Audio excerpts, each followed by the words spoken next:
Hey everybody! So I have decided that this month is going to be all about bustles, and so I'm going to be answering some pretty common questions about the two different kinds of bustles that I make and sell through Blue Moon Designs. So today we are going to be talking about how to iron bustles. So this frequently happens to me because I have a tendency to just throw stuff in a ball and stuff it into my costume trunks. So I have discovered that things tend to get wrinkled when you do that, and so one of the things that I do, especially when I'm going to be taking photographs or I really care, because I really hate ironing actually, but sometimes it matters, and so you want to do it. And so let me show you today how you iron light up bustles, or actually any kind of bustles that I make, both kinds, the light up bustle, the ones with lights and the ones without lights. I'll just be showing you one with lights. All right, so the first thing to do with this one is I'm going to actually pull the light strings kind of out of the way, because we do not want to iron the LEDs. That will not help anything. So I'm going to try to kind of pull them up above, you know, the waistline of the bustle. All of the bustles are built on a ribbon that goes at the waist. So I'm just going to take these and sort of flip them out of the way so that I'm only working with the fabric parts and just ignoring the lights. And basically, they're all built on layers. So the way that I do my bustles is, I haven't really seen anybody else do it this way, but I build them on different layers. And so to iron, you just grab one layer and do them one at a time. So this is the top organza overlay. And I want to be careful because sometimes the iron is too hot for organza and it does not like it. I usually like to use, well, I'm pretty risky when it comes to ironing because I move fast, and I like to I hate ironing, and so I want it to be over as quick as possible, so I use a really hot iron. I have in the past fried these delicate organzas and shears, so I always try to be a little careful with that. But I also like to use steam, and not, you know, if you're using a synthetic setting, you don't always get the steam depending on your iron. So I try to get it over with quickly, keep the iron moving. Sometimes I don't even really touch the iron to, you know, press down. I just sort of steam stuff.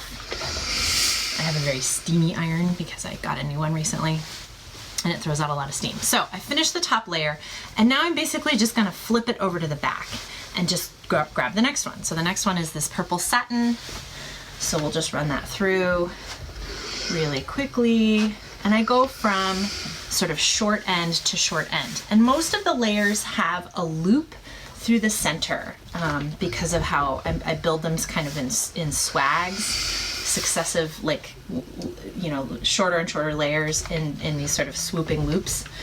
And so sometimes you can just let like right now I'm letting the bulk of the bustle hang below the iron because I'm hitting the center of that swag. And then as I make my way up to where the swag is attached, now I'm supporting the weight of the bustle with my hand, with my left hand, while I iron with my right. So you can see that here.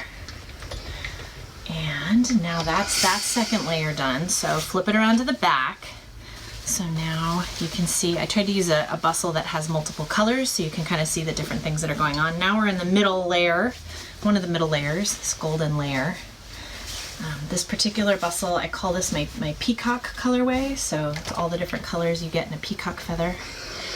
I don't often do, I like to do a lot of monochromatic bustles because I find that they sell better when people match just to one color, but sometimes I like to do multiple color ones. It just sort of depends. Depends on the fabrics I have at the time and what's going on in my process, what scraps I get. Sometimes I get really good scraps. So I definitely find stuff and I'm like, oh, you look great together. I want to make you into a thing. And just make sure, oops, I accidentally turned off the steam. Okay, turn that back on. And here we go, getting that middle layer. I really do hate ironing, but I'll do it for you guys, because sometimes it just matters. And I know, you know, I always have to iron stuff before I take pictures of it, especially if it's been in storage for a while. Because, you know, I store things in bags, my own personal stuff as well as my products. Everything lives in a bag or a box, so I can't really, you know, things get smushed. So you gotta fluff them up and make them look beautiful. Humans are no different. Sometimes you just gotta spruce it up. So much better when it's ironed. I guess it's a little bit like self-care, you know. You take care of your stuff so you can look your best. It's like taking care of yourself, getting enough sleep at night, drinking enough water. So I guess ironing is sort of the costuming equivalent of self-care. And getting this beautiful gold satin layer. Stitches satin, beautiful thick satin. Yeah, so much better.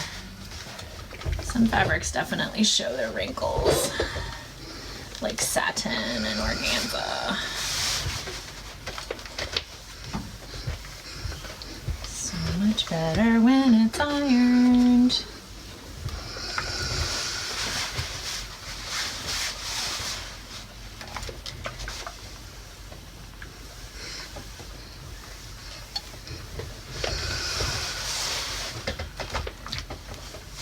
So much better when it's ironed. All right, getting that last little bit, and I think there might just be 1 or 2 layers left. I think part of the hassle of ironing the bustles is there's usually 5 or 6 layers. So you just have to do them, and you can't do them multiple ones at a time. All right, so it looks like the last 2 layers on this bustle are more drapey. I'm gonna hit the teal layer just to make sure, because I can see that there's some wrinkles showing in the teal fabric, and there's some wrinkles showing in the green. So let's just do the whole thing. We'll do the whole enchilada. I love this color. This is one of my favorites. I call this Blue Moon Blue. Because even though my company is named Blue Moon, I don't actually really like most shades of blue. I definitely, as you can tell from my top, I really prefer teal. But Teal Moon Designs just doesn't have quite the same ring to it, so my company is called Blue Moon Designs. But yeah, for a long time I was not very good friends with blue, and it's changing a little bit over time. I think people mellow as they age. And I will say blue is fairly easy to color to match with other colors, which is nice. It just depends. Maybe I'm getting in touch with my inner mermaid. I don't know.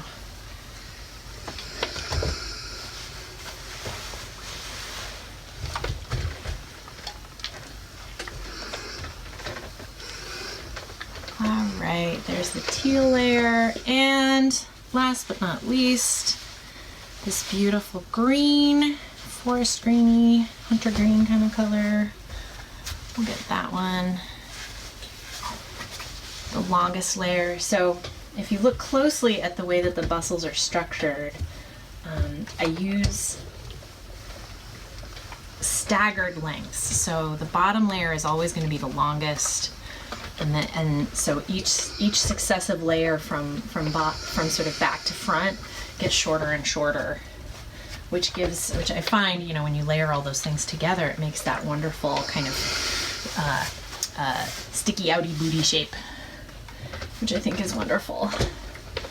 I mean, I always joke with my customers at shows, you know, the question when you're talking about a bustle, the question is not, does this make my butt look big? It's, does this make my butt look big enough? And I find that it's pretty amusing when, you know, thinking about the sort of modern aesthetic where people don't actually want a whole lot of booty. They want to sort of downplay their assets, hips and butt and all of that, which is interesting because if you look across a lot of costume history, sort of, you know, back to the Victorian era and Elizabethan era, and even, you know, through that kind of, I guess, Eurocentric lens, a lot of women's fashion actually enhanced the lower part of the body. So it made, you know, if you think of the panniers that were popular during Marie Antoinette's time that made the hips look enormous, or even the, I just burned myself, the downside of ironing, or even, you know, the hoop skirts and crinolines and petticoats and all of that stuff. you know, the Elizabethan farthingale, all of that was meant to make women's asses look enormous, right? That is what those were for, because that is kind of a universal, it's having a lovely, luscious, healthy size butt and hips is kind of a universal sign of female beauty. So I don't know, it's just funny how people get so self-conscious, and I'm like, no, you should enhance your assets. You should make, you know, because it makes your waist look smaller when you put a big floofy thing on your butt. So the last layer is the tulle. I try not to iron tulle because it kind of doesn't make a difference. You can just sort of stretch it a little bit, or like kind of tug it and smooth it, and that tends to soften it a bit. But I don't usually try to iron it, because that is kind of a exercise in futility. But yeah, so here we have this really lovely, beautiful, ironed, lovely, wonderful, gorgeous bustle, and it's ready for a party, all ironed and fresh and pressed. So there you have it. That's how to iron a Blue Moon Designs bustle, layer by layer, one at a time, carefully. And I'm so glad you could join me today. It's so much easier to show this kind of thing in a video versus describing in text how to do that. So yeah, thanks for watching, and have a wonderful day.